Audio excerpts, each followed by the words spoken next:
Hello everyone, welcome to the Top Board Academy. I am Manu Kumar and आज की video में हम बात करेंगे रियल नंबर्स के एक्सरसाइज 1.1 के बारे में। तो स्टार्ट करने से पहले बताना चाहूँगा कि रियल नंबर के इंट्रोडक्शन की बात हमने इससे पिछली वाली वीडियो में की थी। तो अगर जिसने उस वीडियो को देखा है, जिन्होंने रियल नंबर से अपनी जान पहचान बनाई है, वो आ जाओ इसके नेक्स्ट क्वेश्चन करते हैं। और जिन्होंने नहीं देखा है वो इस वीडियो के डिस्क्रिप्शन में लिंक है, तो वहाँ जाके उस वीडियो को देखो, जान पहचान बनाओ एंड आ जाओ, फिर हम उसके क्वेश्चन करते हैं। Okay, so without any further delay let's get started. Okay, so हमारा फर्स्ट क्वेश्चन है express each number as a product of its prime factors. Okay, so ये एप्लीकेशन है किसकी? फंडामेंटल थ्योरम ऑफ अरिथमेटिक की, जो हमने इससे पिछले वाली क्लास में देखी थी।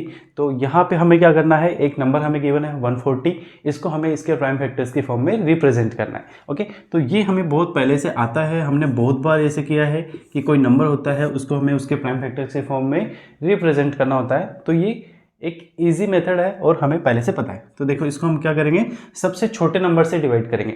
1 से डिवाइड करने का कोई मतलब नहीं है, क्योंकि 1 से डिवाइड करोगे तो हर एक नंबर जो होता है वो 1 से डिवाइड हो जाता है। ओके, सो हम इसको किससे डिवाइड करें? 2 से। तो अगर मैं 2 से डिवाइड करता हूँ 140 को, तो ये 70 टाइम डिवाइड हो जाता है। फिर 70 जो है ये फिर 2 से डिवाइड हो जाएगा, तो ये 35 टाइम पे डिवाइड हो जाएगा।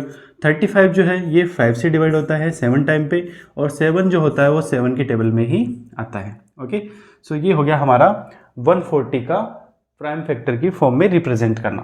तो मैं क्या लिखूंगा, 140 equals to 2 into 2 into 5 into 7। Okay, into 1 भी लिख सकते हो, कोई फर्क नहीं पड़ता, क्योंकि 1 जो होता है वो हर एक नंबर का फैक्टर होता है। ओके, 1 के टेबल में सारे नंबर्स आते हैं। सो 140 को अगर हमें रिप्रेजेंट करना है इसके प्राइम फैक्टर्स की फॉर्म में, तो हम इस तरीके से रिप्रेजेंट कर सकते हैं। ये वाला जो काम है ये रफ काम होता है, इसको हमें रफ के अंदर करना होता है। यहाँ कर दोगे तब भी कोई दिक्कत नहीं है, मार्क्स नहीं कटने वाले, लेकिन बढ़िया ये रहता है कि ये रफ में होना चाहिए, और ये वाला जो पोर्शन है ये यहाँ पे हमें डायरेक्टली लिखना होता है। ठीक है, इस पर एक क्वेश्चन और देखते हैं। जैसे मैं यहाँ पे इसको मैं यहाँ पे लिख देता हूँ कि 140 जो है उसके प्राइम फैक्टर्स क्या हो गए, 2 into 2 into 5 into 7 into 1। Okay, अब यहाँ पे एक नंबर और लेते हैं हम, उसको देखते हैं कि उसके हम प्राइम फैक्टर्स किस तरीके से करने। ओके, सो सेकंड क्वेश्चन हम लेते हैं 3825। ओके, ये एक नंबर है हमारे पास 3825। तो इसको हमें इसके प्राइम फैक्टर्स के फॉर्म में रिप्रेजेंट करना है। तो कैसे रिप्रेजेंट करेंगे, देखो 3825 मेथड वही रहने वाला है। फिर से इसको हम सबसे छोटे नंबर से डिवाइड करने की कोशिश करते हैं, स्मॉलेस्ट नंबर से। तो 2 से डिवाइड करोगे नहीं होगा, क्योंकि यहाँ पे यूनिट डिजिट क्या है, 5 है। तो यूनिट डिजिट 5 है, तो ये 2 से डिवाइड नहीं होगा, तो हम इसको 5 से ही डिवाइड करने की कोशिश करते हैं। वैसे तो ये 3 से हो जाएगा, पहले इसको 3 से डिवाइड करते हैं। 5 से पहले ये 3 से डिवाइड हो जाएगा। ठीक है, तो 3 से इसको डिवाइड करोगे तो ये 1 टाइम पे, ये 2 टाइम पे 6 और 12 तो 22, तो ये 7 टाइम पे 21, और ये 21 और 5 115, तो ये 1275 टाइम पे 3 से डिवाइड हो जाएगा। ठीक है, फिर से 1225 जो है 3 से डिवाइड हो जाएगा। इसको अगर हम डिवाइड करेंगे तो कैसे आएगा, 425। ठीक है, 425 टाइम पे डिवाइड हो जाएगा 3 से। फिर इसको हम डिवाइड करेंगे 5 से, तो ये डिवाइड हो जाएगा 85 टाइम पे। 85 फिर से 5 की टेबल में आता है, 5 से डिवाइड करने जाओगे तो ये 17 टाइम पे डिवाइड हो जाएगा, और 17 एक प्राइम नंबर होता है, तो ये 17 से ही डिवाइड होगा। सो यहाँ पे 3825 जो है, अगर इसको मैं प्राइम फैक्टर्स के फॉर्म में लिखना चाहूँ तो कैसे लिखूँगा, 3 इंटू 3 इंटू 5 इंटू 17, 5 और है। ठीक है, सो इंटू 5, तो यहाँ 5 को बाद में लिख दो या पहले लिख दो, कोई फ़र्क नहीं पड़ना, क्योंकि जब हमने इंट्रोडक्शन के बारे में देखा था तो उसमें हमने बोला था कि आप किसी भी कंपोजिट नंबर को उसके प्राइम फैक्टर्स की फॉर्म में बता सकते हो, और जब ऐसा करते हो तो उसमें सीक्वेंस मैटर नहीं करती है, आप किसी भी नंबर को आगे पीछे कर सकते हो। ठीक है, ओके, सो ये हमारा हो गया फर्स्ट क्वेश्चन कि हर एक नंबर को हमें उसके प्राइम फैक्टर्स के फॉर्म में रिप्रेजेंट करना है। ठीक है, अब चलिए नेक्स्ट क्वेश्चन हम देखें। Okay, so question number second हमारे पास है, find LCM and HCF of the following pairs of the integers and verify that LCM into HCF equals to product of the two numbers. Okay, तो ये जो formula है इसको मैंने बताया था पिछले इंट्रोडक्शन वाली क्लास में भी कि ये फॉर्मूला हमें वेरीफाई करके बताना होगा। तो ये वही वाला क्वेश्चन है। देखो इसमें हमें टू नंबर्स गिवन है 26 एंड 91। तो पहले हमें इस 26 और 91 के क्या करने हैं, एलसीएम और एचसीएफ फाइंड आउट करने हैं और उसके बाद इस फॉर्मूले को हमें वेरीफाई करना है। ओके, तो देखो कैसे करेंगे इसको। तो सबसे पहले तो हम क्या करेंगे, प्राइम फैक्टर्स निकालते हैं। Prime factors of 26। अगर 26 के प्राइम फैक्टर्स अगर मैं देखना चाहूँ तो क्या मैं इसको 2 से डिवाइड कर सकता हूँ? यस, 2 से डिवाइड कर लो, 13 टाइम पे डिवाइड हो जाएगा और 13 जो है एक प्राइम नंबर है और डिवाइड नहीं होगा। ओके, तो 26 को आप सिंपली 2 इंटू 13 लिख सकते हो। ठीक है, सेम ऐसे ही प्राइम फैक्टर्स ऑफ 91 लिखोगे। प्राइम फैक्टर्स ऑफ 91 को अगर आप डिवाइड करने जाओगे तो ये 7 से डिवाइड होगा, 7 से 13 टाइम पे डिवाइड हो जाएगा, 13 7 सा 91। ओके, सो ये हो गया प्राइम फैक्टर्स किसके, 26 के 2 इंटू 13 और प्राइम फैक्टर्स 91 के 7 इंटू 13। इंटू 1 भी लिख सकते हो बट उससे कोई फर्क नहीं पड़ना क्योंकि 1 जो होता है वो हर एक का फैक्टर होता है, हर एक नंबर का फैक्टर होता है। ठीक है, नाउ अब हमें क्या करना है, LCM and HCF find out करना है।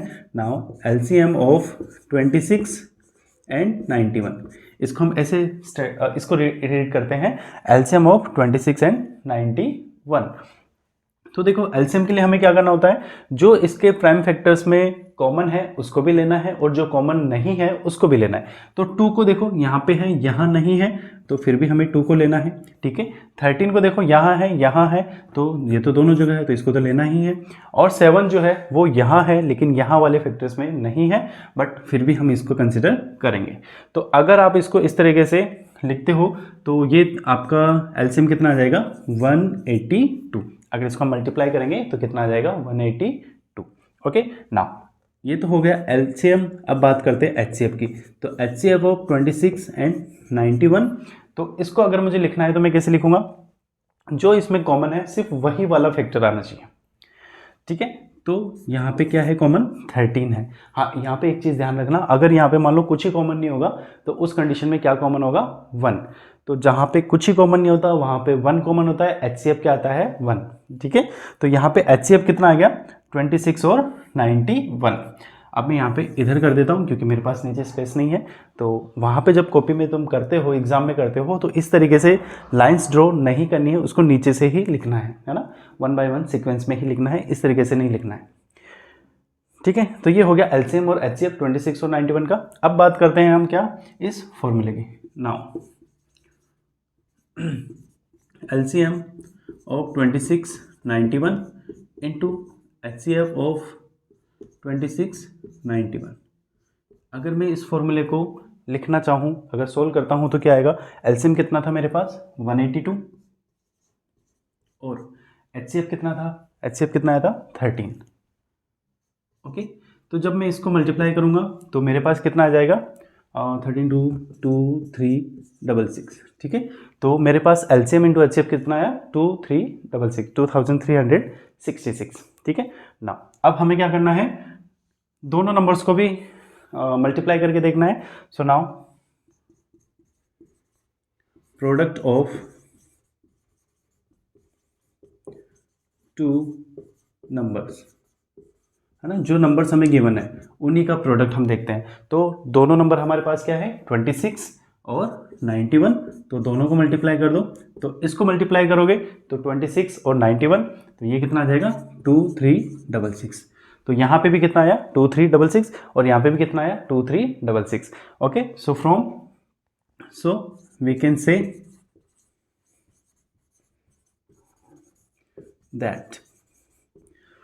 से that LCM of 26 91 into HCF of 26 91 equals to product of two numbers. Okay, LCM of 26 into 2691 and HCF of 2691 is equals to product of the two numbers. तो इस तरीके से हमें इस question को सॉल्व करना था। पहले एलसीएम एचसीएफ फाइंड आउट करना है, फिर उसको इस फॉर्मूले में पुट करके वेरीफाई करके देखना है। ओके, सो आई होप ये क्वेश्चन समझ में आ गया होगा। इसी के जैसे बाकी क्वेश्चंस भी है, वो भी तुम सॉल्व कर सकते हो बहुत ही आसानी से। इसी तरीके से सेम प्रोसेस रहेगी, और ये वाली चीज़ हमें बोर्ड एग्जाम की कॉपी में नहीं करनी है, वहाँ पे हमें 1 बाय 1 इस तरीके से नीचे करना है। ठीक है, अब बात करते हैं क्वेश्चन नंबर 3 की। ओके, सो हमारा क्वेश्चन नंबर 3 हम देख लेते हैं। क्वेश्चन नंबर 3 ये रहा, find LCM and HCF of the following numbers by prime factorisation method. तो ये प्राइम फैक्टराइजेशन मेथड बेसिकली कुछ है नहीं, ये वही फंडामेंटल थ्योरम ऑफ अरिथमेटिक ही है। तो इसमें देखो हम क्या करेंगे, 1 बाय 1 इनके प्राइम फैक्टर्स के प्रोडक्ट निकालेंगे और फिर इनके एलसीएम और एचसीएफ हम देखेंगे। ओके, सो सबसे पहले इसके सॉल्यूशन की अगर मैं बात करूँ, है ना, सॉल्यूशन या आंसर हम लिख सकते हैं यहाँ पे। Now prime factors of 12, prime factors या factorization of 12, prime factorisation of 12। Okay, 12 को अगर आप प्राइम फैक्टराइजेशन करें तो उस वाले मेथड से भी आप कर सकते हो जो मैंने फर्स्ट क्वेश्चन में एक्सप्लेन किया था, है ना, वैसे भी कर सकते हो, नहीं तो डायरेक्टली भी कर लो। ये तो छोटा सा नंबर है, 2 से डिवाइड करेंगे 6 टाइम पे, फिर 6 को 2 से डिवाइड करेंगे 3 टाइम पे, तो ये आ जाएगा 2 × 2 × 3। ओके, इंटू 1 भी लिख सकते हो, बट उसका कोई मतलब नहीं होने वाला है, तो चाहो तो लिख लो, चाहो तो ना लिखो, कोई मतलब नहीं। नाउ प्राइम फैक्टराइजेशन ऑफ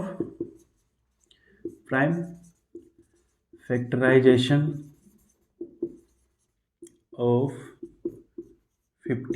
15 के अगर हम प्राइम फैक्टराइजेशन करेंगे तो क्या आएगा, 3 × 5, सिंपल सी बात है। ठीक है, and again prime factorisation of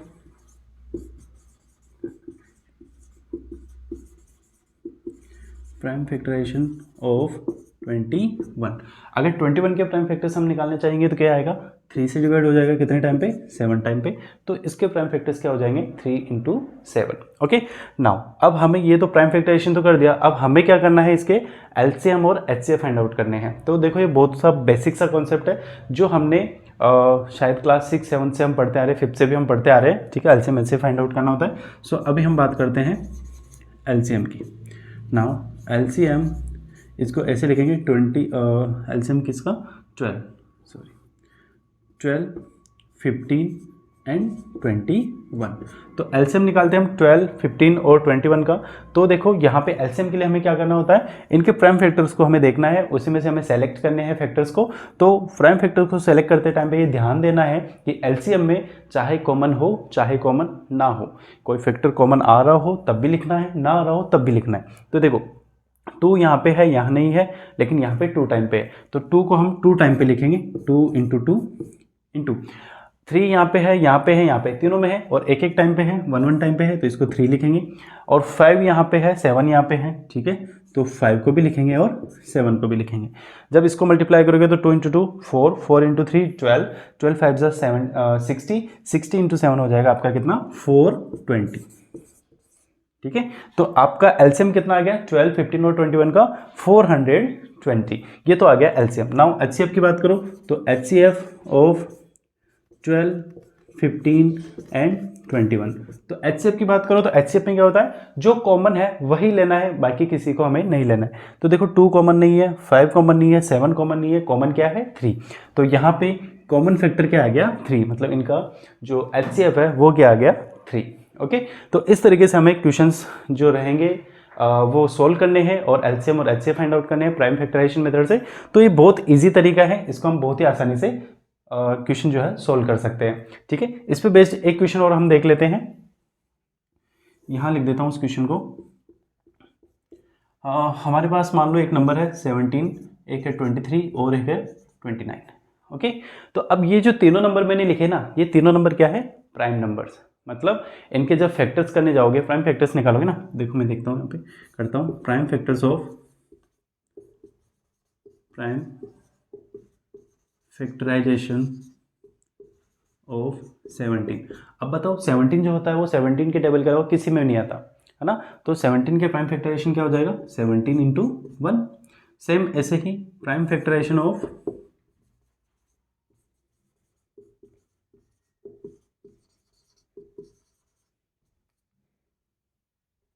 prime factorisation of 23, इसके भी क्या आएंगे 23 × 1, क्योंकि ये भी एक प्राइम नंबर है तो इसके भी प्राइम फैक्टर्स पॉसिबल नहीं है, ओनली 23 और 1, मतलब 23 और 1 इसके प्राइम फैक्टर्स होंगे, ठीक है। अब ऐसे ही प्राइम फैक्टराइजेशन ऑफ 29 की बात करें तो 29 के भी क्या हो जाएंगे 29 इंटू 1, ठीक है। तो ये हो गए इसके प्राइम फैक्टराइजेशन। अब बात करते हैं इनके एलसीएम की। तो now LCM of 17, 23 and 29, 17, 23 and 29। तो एलसीएम के लिए जैसे मैंने अभी बताया है कि इसमें जो फैक्टर्स कॉमन है वही वो लेने हैं, और जो फैक्टर्स कॉमन नहीं है उनको भी लेना है, ठीक है। सो यहाँ पे फैक्टर्स क्या हो गए हमारे 17, 23 और 29। 1 को लेने से कोई मतलब नहीं है क्योंकि 1 तो वैसे ही फैक्टर होने वाला है, ठीक है। तो 17, 23, 29 मल्टीप्लाई करोगे तो ये आएगा 11,1,3,9, ठीक है। करके देख लेना, इसका यही आएगा 11,1,3,9।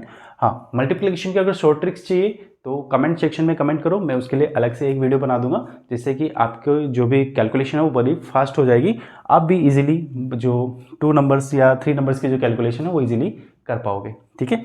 नाउ ये तो हो गया एलसीएम। अब बात करते हैं एचसीएफ की। तो एचसीएफ देखो इसका क्या है, 17, 23 और 29। एचसीएफ की बात करोगे तो एचसीएफ क्या होना चाहिए, इसमें से जो कॉमन है सिर्फ वही वाले, तो कॉमन तो इसमें कुछ भी नहीं है, क्या है कॉमन 1, ओके। सो इसका एचसीएफ कितना आ जाएगा 1, ओके। तो इस तरीके से हमें क्या करना है, प्राइम फैक्टराइजेशन मेथड यूज करना है और LCM and HCF find out करना है, ठीक है। आई होप ये समझ में आ गया होगा, ठीक है। चलो नेक्स्ट क्वेश्चन हम देखते हैं, ओके। सो क्वेश्चन नंबर 4 की बात करते हैं। तो क्वेश्चन नंबर 4 क्या कहता है कि given that HCF of 306,657 is 9, then find the LCM of 306 and 657। तो हमारे पास दो नंबर है 306 एंड 657, दैट इज 306 एंड 657, और इनका एचसीएफ हमें गिवन है 9 और हमें फाइंड क्या करना है यहाँ पे एलसीएम। तो देखो हमें ये फॉर्मूला पता है ना, we know that LCM of 306, इसको 306 नहीं लिखेंगे, पहले हम फॉर्मूला लिखते हैं। तो फॉर्मूला लिख के देखो कैसे करेंगे, LCM ऑफ, अगर हमारे पास दो नंबर हो तो LCM of A and B into HCF of A and B equals to A into B। ये फॉर्मूला पता है जो हमने इंट्रोडक्शन वाली क्लास में देखा था। LCM ए और बी अगर दो नंबर है हमारे पास तो उनका एलसीएम इनटू उन्हीं का एचसीएफ, और इक्वल टू किसके आता है, उन्हीं दोनों नंबर्स के प्रोडक्ट के इक्वल आता है, ठीक है। सो यहाँ पे here A equals to consider कर लेते हैं 306 और बी जो है वो कंसिडर कर लेते हैं हम कितना है 657। सो अब देखो यहाँ से क्या कर सकते हैं हम, LCM of 306 and 657 into HCF of 306 657 equals to 306 into 657, okay. तो बेसिकली हमने किया क्या है, ये फॉर्मूला हमें पता था पहले से, जो हमने इंट्रोडक्शन वाली क्लास में भी देखा था, ठीक है। तो इसी फॉर्मूले में हमने क्या किया, यहाँ पे वैल्यूज को हमने पुट किया है, ओके। अब इसको जब हम सॉल्व करेंगे तो यहाँ से हम इजीली एलसीएम को फाइंड आउट कर लेंगे।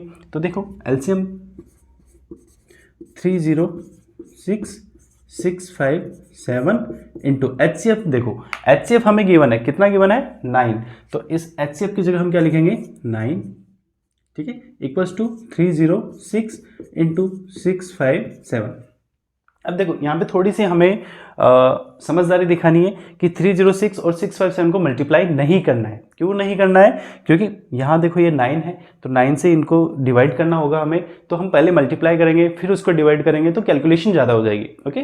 तो कहीं कहीं पे हमें कैलकुलेशन को ज़्यादा नहीं करना है, हमारे ईजी रखना है कैलकुलेशन को, सो दैट की जो क्वेश्चन है वो ज़्यादा ईजिली सॉल्व हो जाए, ठीक है। तो देखो यहाँ पे एलसीएम 306 657 इक्वल्स टू क्या आ जाएगा 306 इंटू 657 अपॉन 9, ओके। अब देखो 9 की टेबल में 9 जो होता है वो 1 टाइम पे डिवाइड हो जाता है, और 306 जो होता है ये 34 टाइम पे डिवाइड हो जाता है। करके देख लो, 9 की टेबल में 34 टाइम पे क्या हो जाता है, 306 जो होता है वो डिवाइड हो जाता है। अब जब यहाँ पे क्या रह गया हमारे पास 34 और 657, तो इसका जो एलसीएम होगा वो क्या आ जाएगा 22338।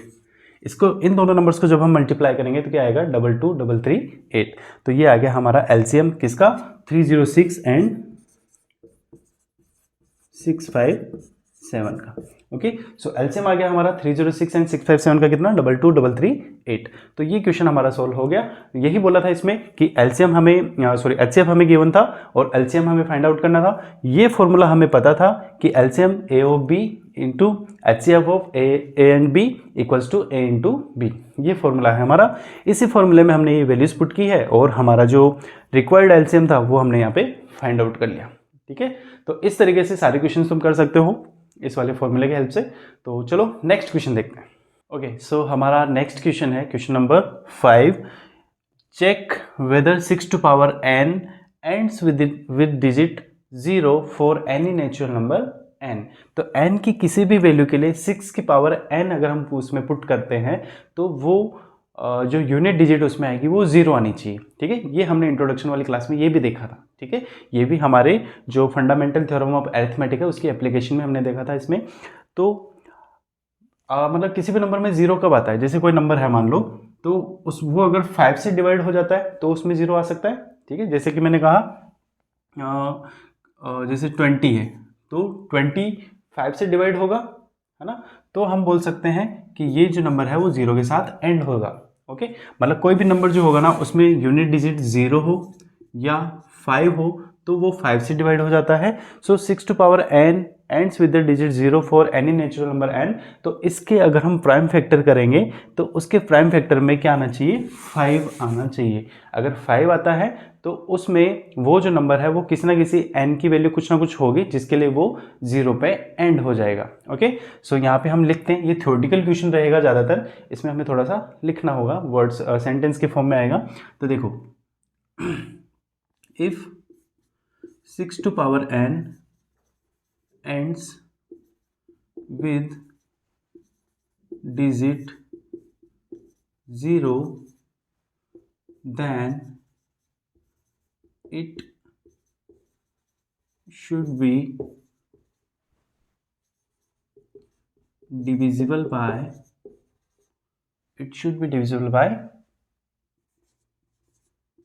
5।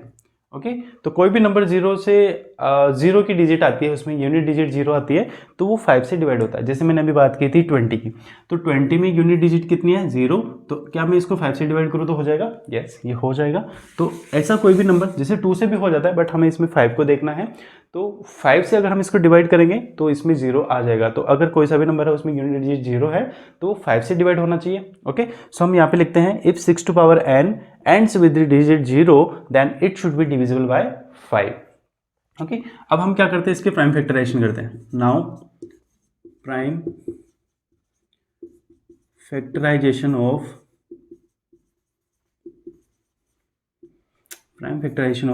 6 to power n। Okay, 6 to power n के प्राइम फैक्टराइजेशन करोगे तो कैसे आएगा, देखो यहाँ पे 2 इंटू 3, 6 के प्राइम फैक्टर तो ये होते हैं, पावर लगा दो इस पे n।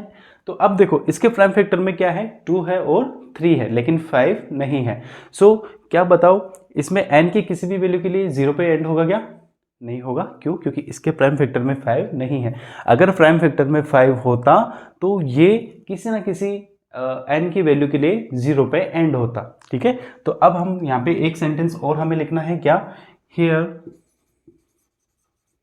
The prime factorisation of 6 to power n does not contain any prime factor 5, therefore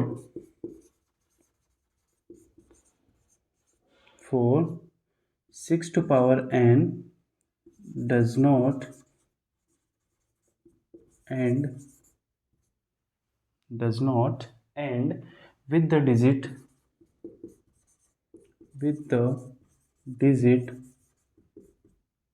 0, है ना, 0 for any natural number n। ठीक है, ये थोड़ा क्वेश्चन जो है ना सोल्व करने जैसा नहीं है, इसको हमें सेंटेंस के फॉर्म में ही लिखना है। तो इसकी समझ हमें आनी चाहिए कि 6 टू पावर n जो है ना वो n की किस वैल्यू के लिए 0 पे एंड होता है। ठीक है, तो अगर मान लो कोई भी नंबर जो है ना उसमें यूनिट डिजिट 0 होती है तो वो 5 से डिवाइड होता है। ओके, जैसे 10 हो गया वो 5 से डिवाइड होगा, 20 हो गया वो 5 से डिवाइड होगा, 30 हो गया वो 5 से डिवाइड होगा। तो ऐसे नंबर जिनमें यूनिट डिजिट क्या हो 0 हो तो वो 5 से डिवाइड होता है। तो उसके प्राइम फैक्टर में 5 आएगा, बिल्कुल आएगा। ओके, सो यहाँ पे अगर हम 6 टू पावर n की प्राइम फैक्टराइजेशन करेंगे तो क्या आएगा 2 into 3। Okay, 2 into 3 power n। लेकिन इसके प्राइम फैक्टराइजेशन में 5 नहीं है, तो अगर प्राइम फैक्टराइजेशन में 5 नहीं है तो वो कभी भी 0 पे एंड नहीं होगा। तो n की ऐसी कोई वैल्यू नहीं होगी जिसके लिए 6 टू पावर n जो है ना वो 0 पे एंड हो जाए या उसकी यूनिट डिजिट जो है वो 0 हो जाए। ठीक है, समझ में आया ये क्वेश्चन। ये भी हमारी जो फंडामेंटल थ्योरम ऑफ अरिथमेटिक है उसी की एप्लीकेशन पे बेस्ड एक क्वेश्चन था। इसमें हमने बेसिकली किया क्या है, प्राइम फैक्टराइजेशन करके हमने चेक किया है। ठीक है, तो समझ में आ गया होगा इसको। ठीक है, तो चलो नेक्स्ट क्वेश्चन देखते हैं। सो हमारा नेक्स्ट क्वेश्चन है question number 6। Explain why 7 into 11 into 13 plus 13 and 7 into 6 into 5 into 4 into 3 into 2 into 1 plus 5 are composite numbers. Okay, तो हमें एक तो ये क्वेश्चन गिवन है, इस क्वेश्चन के अंदर दो क्वेश्चन है, एक तो ये वाला और एक ये वाला। मतलब इसको आप केस 1 मान लो, इसको आप केस 2 मान लो। दोनों ही केसेस में हमें प्रूव करके बताना है कि ये कंपोजिट नंबर क्यों है। ओके, तो कंपोजिट नंबर को क्यों है उससे पहले हमें पता होना चाहिए ना कि कंपोजिट नंबर होते क्या है। ओके, तो सबसे पहले हम यहाँ पे लिखेंगे कंपोजिट नंबर्स।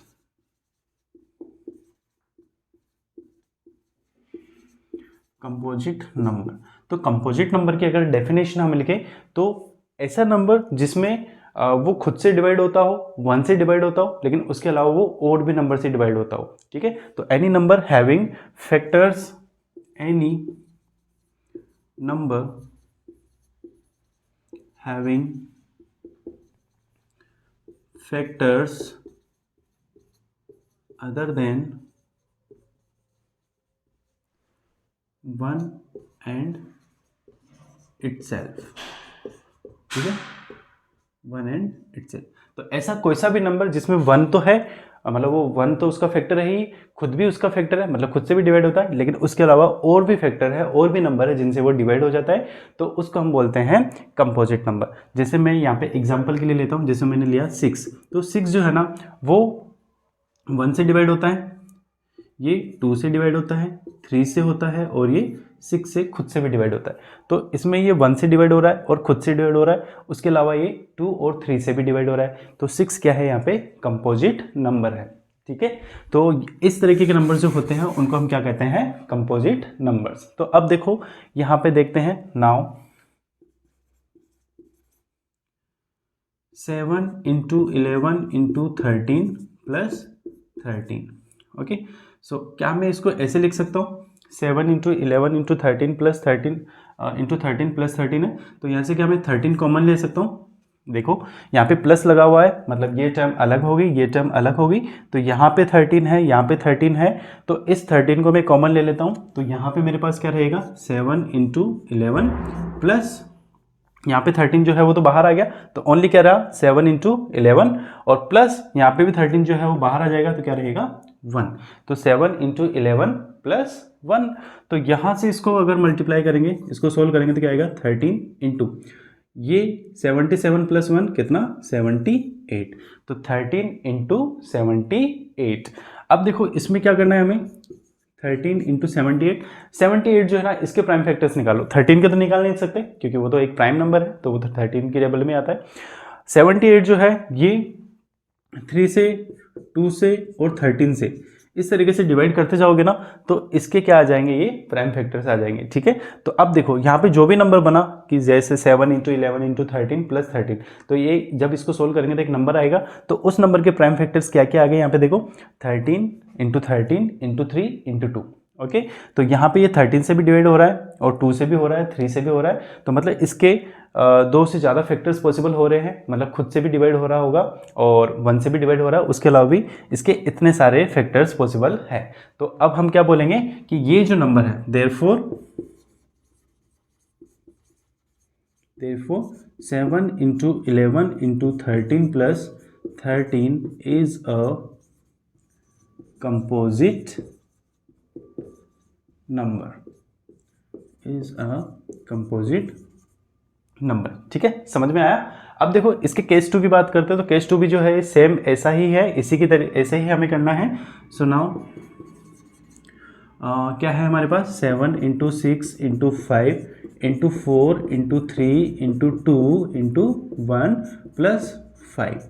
ठीक है, तो इस नंबर को भी हमें ऐसे ही सोल्व करना है। सोल्व करेंगे तो देखो दोनों जगह हमें क्या कॉमन दिख रहा है 5। जो प्लस है ना, इधर एक टर्म है इधर सेकंड टर्म है, तो दोनों टर्म में से क्या कॉमन दिख रहा है हमें 5 कॉमन है, तो 5 को कॉमन ले लो। 7 इंटू 6 इंटू 5 तो कॉमन आ गया, तो 4 3 2 इंटू 1 और प्लस 1। ठीक है, जब इसको मल्टीप्लाई करके सोल्व करोगे इसको पूरे ब्रैकेट को, तो ये आएगा 1008 प्लस 1।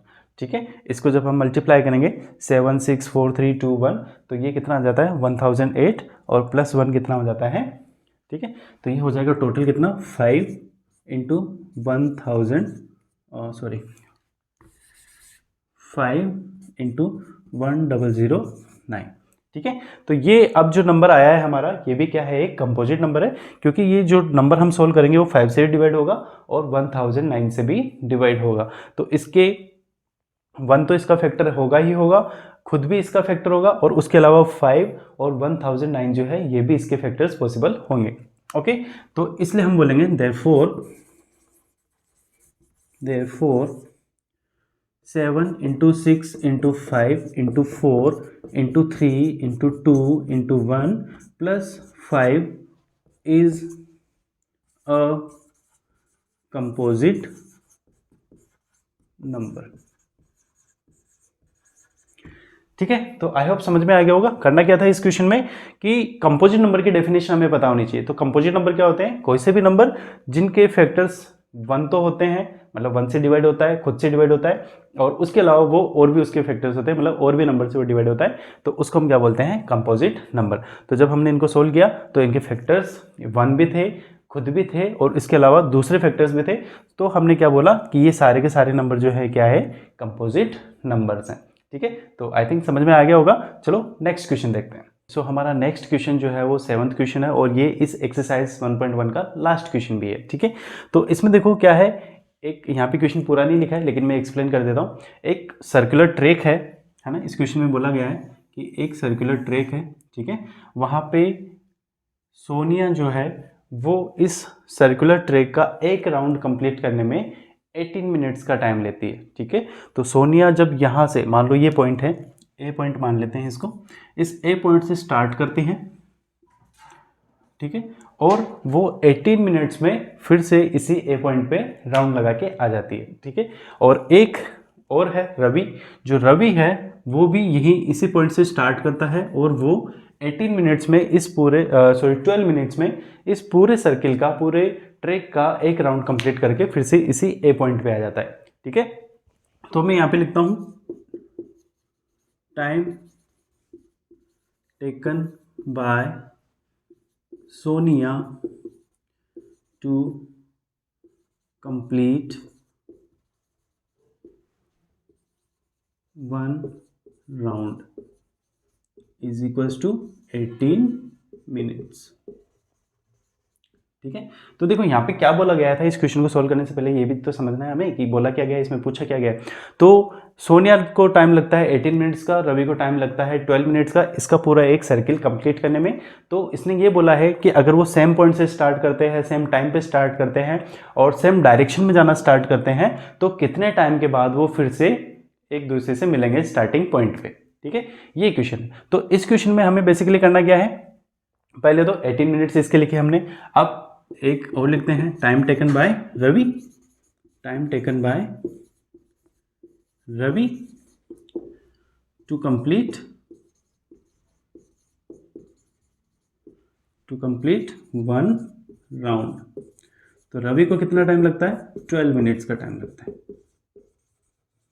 ठीक है, अब हमें क्या करना है कि इनके स्टार्टिंग पॉइंट पे मिलने का टाइम निकालना है, जब ये फिर से एक साथ इसी ए पॉइंट पे वापस मिल जाएंगे। तो ऐसे क्वेश्चन में हमें क्या करना होता है, इसका और इसका दोनों के टाइम का हमें क्या करना पड़ेगा, एलसीएम फाइंड आउट करना पड़ेगा। Okay, so now LCM of 18 and 12, ठीक है। एलसीएम ऑफ 18 एंड 12 जो होगा उसको अगर हम फाइंड आउट करें तो देखो क्या आना चाहिए, हम यहाँ पे फैक्टर्स करके भी निकाल सकते हैं। जैसे 18 के फैक्टर्स देखते हैं, तो 18 के फैक्टर्स देखो, 2 से डिवाइड किया 9, और 2 से डिवाइड किया 9, फिर 3 से डिवाइड किया 3, और 3 से डिवाइड किया 1। तो 18 के फैक्टर्स ये आए। ऐसा कर सकते हैं, छोटे से नंबर है, खुद से मतलब डायरेक्टली भी लिख सकते हो, बट करना चाहो तो कर सकते हो, कोई दिक्कत नहीं। 12 को 2 से डिवाइड करो 6, 2 से डिवाइड करो 3, 3 से डिवाइड करो 1। तो 12 के फैक्टर्स क्या है, 2 इंटू 2 इंटू 3, और 18 के क्या है 2 इंटू 3 इंटू 3। तो एलसीएम में हमें पहले पता है कि एलसीएम में हमें वो सारे फैक्टर्स लिखने हैं जो कॉमन है, और वो सारे फैक्टर्स भी लिखने हैं जो कॉमन नहीं है। तो यहाँ पे देखो, इसमें 2 जो है यहाँ पे भी है, यहाँ पे भी है, और यहाँ पे 2 टाइम पे है। तो हम कौन सा लिखेंगे, वो 2 टाइम वाला 2 लिखेंगे, दैट इज 2 इंटू 2। और 3 देखो, 3 यहाँ पे 2 टाइम है, यहाँ पे 1 टाइम है, तो जो मैक्सिमम टाइम वाला 3 है वो लिखेंगे। तो मैक्सिमम कितने टाइम पे है, 2 टाइम पे 3 है, ठीक है। तो जब इसको हम सोल्व करेंगे तो कितना आएगा, 2 इंटू 2 4, और 3 इंटू 3 कितना 9, 9 इंटू 4 कितना 36। सो एलसीएम कितना आया 18 एंड 12 का 36। ओके, सो अब ये क्या है 36। सो अगर उनको फर्स्ट पॉइंट पे वापस मिलना है, ए पॉइंट पे ही वापस मिलना है, तो कितना टाइम लगेगा उनको, 36 मिनट का टाइम लगेगा। Okay, so they will take 36 minutes to meet at the starting point, to meet at the starting point again। Okay, so ये वाला जो काम है ना, ये रफ वाला काम होता है, ये रफ में ही करना है। यहाँ पे भी कर लोगे कोई दिक्कत नहीं है, चलेगा, लेकिन जितना हो सके उतना रफ में करो इस काम को, ठीक है। फेयर काम ये होता है हमारा। Okay, so Sonia and Ravi को फिर से ए पॉइंट पे मिलने में कितना टाइम लगेगा, 36 मिनट। मतलब वो 36 मिनट के बाद जाके फिर से इस ए पॉइंट पे आके मिल जाएंगे, ठीक है। तो ये हो गए सारे के सारे एक्सरसाइज 1.1 के सभी क्वेश्चंस। सो आई थिंक ये समझ में आ गए होंगे। नहीं आए हो तो कमेंट सेक्शन में बताओ, कोई इंप्रूवमेंट करना हो तो बताओ, है ना, इसको देख लेंगे। और आज के लिए बस इतना ही। अब नेक्स्ट जो वीडियोस आएगी उसमें हम एक्सरसाइज 1.2 के सारी क्वेश्चंस को इसी तरीके से डिस्कस करेंगे 1 बाय 1, और अच्छे से समझेंगे कि किस तरीके से हमें उनके सॉल्यूशंस करने हैं और कैसे हमें बोर्ड एग्जाम में आंसर जो है वो राइट करने हैं। ओके, सो मिलते हैं नेक्स्ट वीडियो में। तब तक के लिए खुश रहो, मस्त रहो, पढ़ाई करते रहो, क्योंकि खुश रहते हुए अगर हम जो भी चीज़ सीखते हैं तो वो हमें लंबे टाइम के लिए याद होती है। ओके, सो तब तक stay connected with top Board academy. Thank you.